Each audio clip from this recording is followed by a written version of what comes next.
বন্ধুরা, হ্যালো, আবার welcome to আরেকটা নতুন ব্লগে। তো আজকে আমি যাচ্ছি আমার ভাইয়ের সাথে বকখালি ট্রিপে। তো কেমন মজা করলাম, কতটা মজা করলাম সব দেখাবো। এখন আমি আছি বোলপুর স্টেশনে। বোলপুর স্টেশন থেকে এখন বাজে 12:30 রাতে বেলা। গৌড় এক্সপ্রেস ট্রেন ধরবো। গৌড় এক্সপ্রেস ট্রেন ধরে যাব শিয়ালদা। 4:40 বা সকাল 5টার মধ্যে পৌঁছে যাব শিয়ালদা স্টেশন। সেখানে ভাইয়ের দুটো তিনটে বন্ধু সবাই আসবে। তারপরে আমরা ওখান থেকে যাব লক্ষ্মীকান্তপুর স্টেশন। তারপরে যাব ওখান থেকে নামখানা। তো এটা এখন বোলপুর স্টেশনে আছি, তোমরা দেখতেই পাচ্ছ। আর চলো এরপরে দেখা যাক, যত মজা হবে তোমাদের দেখাবো। তো বন্ধুরা, তোমরা দেখতে পাচ্ছ যে এখন আমি একাই বসে আছি বোলপুর স্টেশনে। ভিড় একদমই নাই, পুরো ফাঁকা স্টেশন। এখন একটা ট্রেন আসছে, এখন 12:30 বাজেনি। ট্রেনটা ঠিক এদিক দিয়ে আসছে। তো এরপরেই গৌড় এক্সপ্রেস আসবে, যেটাতে আমি যাবো শিয়ালদা। একদম সম্পূর্ণ ফাঁকা। আমি বাড়ি থেকে এলাম, পুরো পুরো একদম রাস্তা খালি ছিল।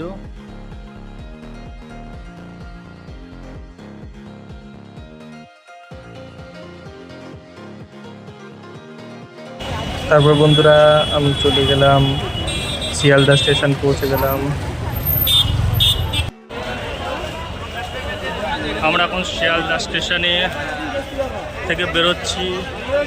দেখা হয়ে গেছে সবার সাথে, এখানে আসছে ভাই আর ভাইয়ের বন্ধুরা। বল কিছু বল, ব্লগে বলতে হবে তো। হ্যালো গাইস, আমরা এখন যাচ্ছি মালদ্বীপের জন্য। জোরে বল, জোরে বল। আমি কিছু বলবো। হ্যালো গাইস, হ্যালো গাইস, বল রে কিছু বল। হ্যালো কি বল? হ্যালো গাইস, হ্যালো গাইস, আমরা এখন যাচ্ছি মৌসুমী আইল্যান্ড। শিয়ালদা স্টেশনে নামার পরে আমরা যাত্রা শুরু করলাম টোটোতে করে মৌসুমী আইল্যান্ডের উদ্দেশ্যে। বিশাল গঙ্গা পেরোনোর পরে আমরা পৌঁছে গেলাম মৌসুমী আইল্যান্ডে। সেখানে কতটা মজা করলাম, কিভাবে সমুদ্রে চান করলাম, সব কিছু দেখাবো। প্রথমে আমরা মৌসুমী আইল্যান্ড গেলাম এবং তারপরের দিন আমরা পৌঁছালাম বকখালি ইকো রিসর্টে। বন্ধুরা, তোমরা দেখতে পাচ্ছ যে ওয়েদারটা খুব ভালো, পরিবেশটা খুব মনোরম। আমাদের খুব ভালো লাগছিল, চারজনে মিলে খুব মজা করলাম। আর ওয়েদারটা হালকা রোদ্দুর উঠেছে ঠিক কথাই, কিন্তু বৃষ্টি হওয়ার সম্ভাবনাও ছিল। তারপর আমরা চলে গেলাম নৌকা পাড়ি দেওয়ার জন্য খুজুদের ঘাট। এই নৌকা পাড়ি দিয়েই আমরা কিন্তু মৌসুমী আইল্যান্ডে পৌঁছাবো।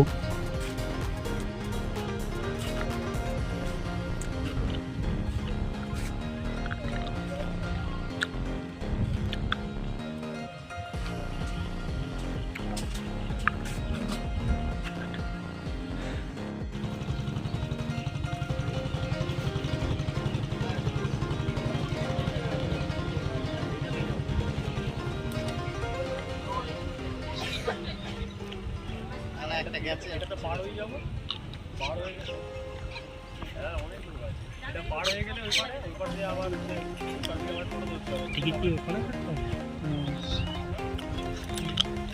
ওই পারে গিয়ে মনে হয় তাই নাকি?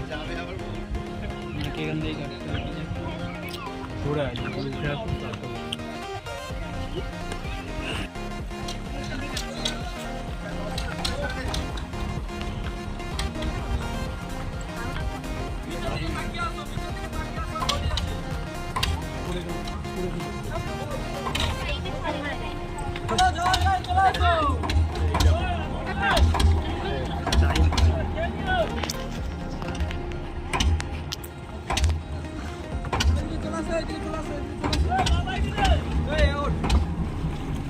তারপর আমাদের যাত্রা শুরু হয়ে গেল মৌসুমী আইল্যান্ডের প্রতি।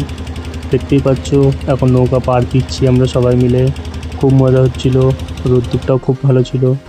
তারপরে এই দেখতে দেখতে আমরা পৌঁছে গেলাম মৌসুমী আইল্যান্ডে। এটা যেটা তোমরা দেখতে পাচ্ছ সেটা এখন আমরা মৌসুমী দ্বীপের মধ্যেই কিন্তু আছি। আমরা মৌসুমী দ্বীপের মধ্যে একটা রিসর্ট বুক করেছিলাম, সেটা হলো তাসের ঘর রিসর্ট। আর কিছু দূরে আমাদের টোটো দেখতে নামতে হয়েছিল, তার কারণ হচ্ছে যে ওখানে রাস্তাটা এতটাই সরু যার জন্য দুদিক দিয়ে টোটো আসার জন্য জ্যাম হয়ে গেছিলো। তাই আমরা বললাম আমরা টোটো থেকে নেমে আমরা একটু হাঁটা পথ দিয়ে আমরা একটু হেঁটে একটু রাস্তাটা যেতে চাই ভেতর পর্যন্ত। তো আমরা এখন তাসের ঘরের উদ্দেশ্যে রওনা দিচ্ছি। বন্ধুরা এখন তোমরা দেখতে পাচ্ছ যে আমরা সমুদ্রের একদম নিকটবর্তী যে তাসের ঘর সেখানে উঠেছি রিসর্টটাতে, এবং সমুদ্র একদম পাশেই। জাস্ট আমার ভাই যেখানে নামছে সেটাই সমুদ্র, আর আমি যেখান থেকে দাঁড়িয়েছি সেটাই আমাদের তাসের ঘর রিসর্ট। আর সমুদ্রের বেগ প্রচণ্ড বেশি ছিল, গর্জন প্রচুর বেশি ছিল, সেগুলো তোমরা ভিডিওতে সব শুনতেই পাবে, দেখতে পাবে। আর এইখানটাতে সাধারণত কেউ কিন্তু নামে না, এখানে এতটাই জোয়ার এবং ভাটার যে প্রবল সমুদ্রের মধ্যে দেখতে পাওয়া যাচ্ছে সেটার জন্য নামতে কিন্তু সবাই ভয় পায়। তাও আমরা নেমেছি, চান করেছি, চান করার পরে কিছু কিছু ভিডিও আমি শ্যুট করলাম, কিছু কিছু ক্লিপ আমি নিলাম, ফটো আমরা শ্যুট করেছি। বাট ওভারঅল খুব মজা করেছি। চানে খুব একটা আমি বলবো না, রেটিং দেবো না, কারণ চান করাটা খুবই খতরনাক ছিল। তোমরা দেখতেই পাচ্ছ চারিদিকটা পুরো পাড় দিয়ে একদম ঘেরা আছে, বাঁধ দিয়ে দেওয়া হয়েছে, বড় বড় কাঠের গুঁড়ি লাগানো হয়েছে যাতে কোনো ধরনের জলের যে উচ্ছ্বাস সেটা যেন একদম সম্পূর্ণ এই দিকটা না এসে আইল্যান্ডটাকে ডুবিয়ে দেয়। মানে একটা বেসিক লেভেলে যেটাকে বলে এটাকে আটকানোর চেষ্টা করা হচ্ছে। তারপরেও দেখতে পেয়েছো যে এই ভিডিওটাতে তোমরা ভালোভাবে দেখতে পাবে যে ভাইরা খুব মজা করে চান করছে। আমি জাস্ট ভিডিওটা শ্যুট করেই তারপর আমি চান করতে নেমেছিলাম। কিন্তু এইখানকার জল অত্যন্ত নোংরা বলতে পারো, কারণ একদম এসে কাঠের গুঁড়িতে লাগছে। এখানে সমস্ত প্লাস্টিক থেকে শুরু করে প্রচুর নোংরা ছিল জলটা। কিন্তু এই ধরনের খতরনাক জায়গাতে চান করাটাও একটা অনুভূতিও কিন্তু আলাদা। তুই চার্জ দিলি না এতক্ষণ ধরে সকাল থেকে? দেখ এইদিকে একটা রোড চলে গেল সোজা, আর আমরা এইদিকে যাব। সত্যি ভাই দেখিয়ে মনে হয়েছে দেখ আইল্যান্ডের মধ্যেও আবার দেখ পুকুর, মানে বুঝতে পারছিস কি লেভেলের জলগুলো। এটা তাহলে অনেক অনেক, হ্যাঁ যাই হোক, মানে অনেক বছর ধরে কিন্তু, তার মানে বল এটা অনেক পুরনো আইল্যান্ড। তারে বসতি অনেক, না বসতিও পুরনো, নাহলে কেটে পুকুর কেন করতে হবে?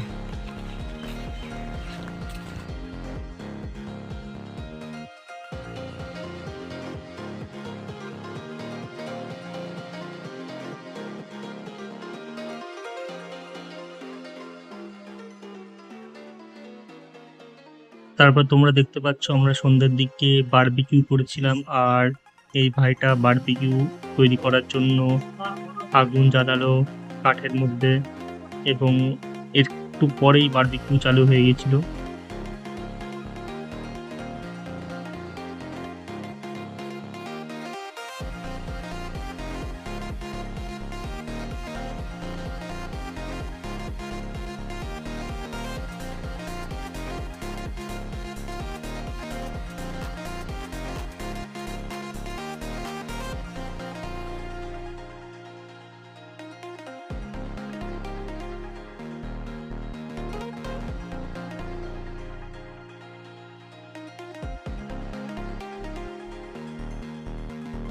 তাসের ঘর যেমন একটা আলাদাই অনুভূতি দিয়েছিল, তেমনি বকখালির ইকো টেন্ট অ্যান্ড রিসর্ট, এখানে প্রত্যেকটা টেন্টই খুব সুন্দর ছিল, জায়গাটা অত্যন্ত সুন্দর ছিল।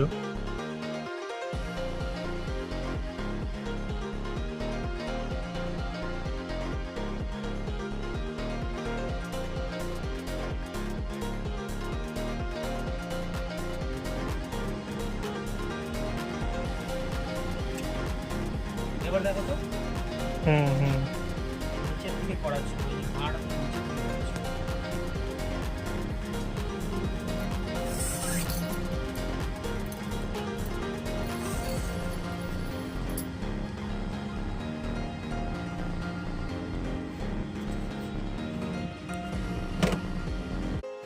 বন্ধুরা, এখন তোমরা দেখছো বকখালির সমুদ্র সৈকত, বকখালির সি বিচ। এখানে আমরা অনেক ভালো ভালো মুহূর্ত স্পেন্ড করে এসেছি। খুব মনোরম, খুব মনোরম জায়গা, মনোরম পরিবেশ। যখন আমরা ছিলাম তখন সেই মুহূর্তে খুব কম লোকই স্নান করছিল। এখন তোমরা দেখতে পাচ্ছ একদম ফাঁকা বিচের ধার, কয়েকটা মাত্র লোকের আনাগোনা। আর অত্যন্ত শান্ত সমুদ্র।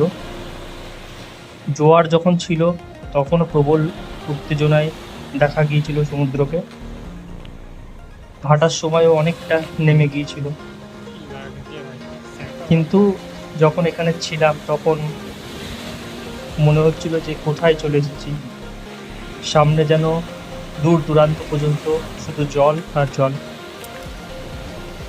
তো বন্ধুরা, এই সমুদ্র সৈকত, এই উপসাগর তোমরা এনজয় করো। এখানকার ঢেউ, এখানকার গর্জন তোমরা উপভোগ করো।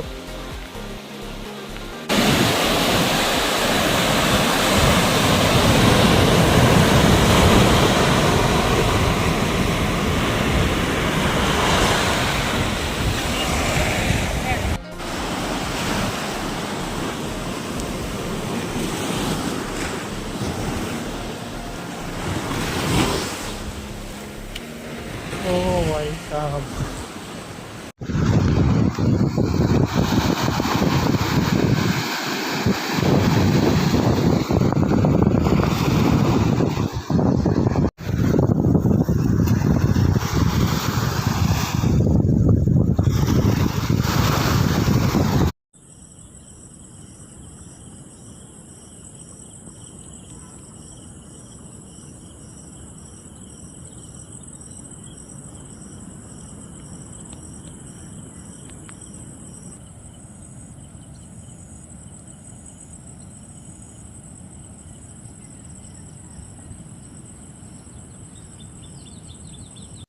তো বন্ধুরা, এই করেই হয়ে গেল আমাদের শেষ বকখালি ট্রিপ আর মৌসুমী আইল্যান্ডের ট্রিপ।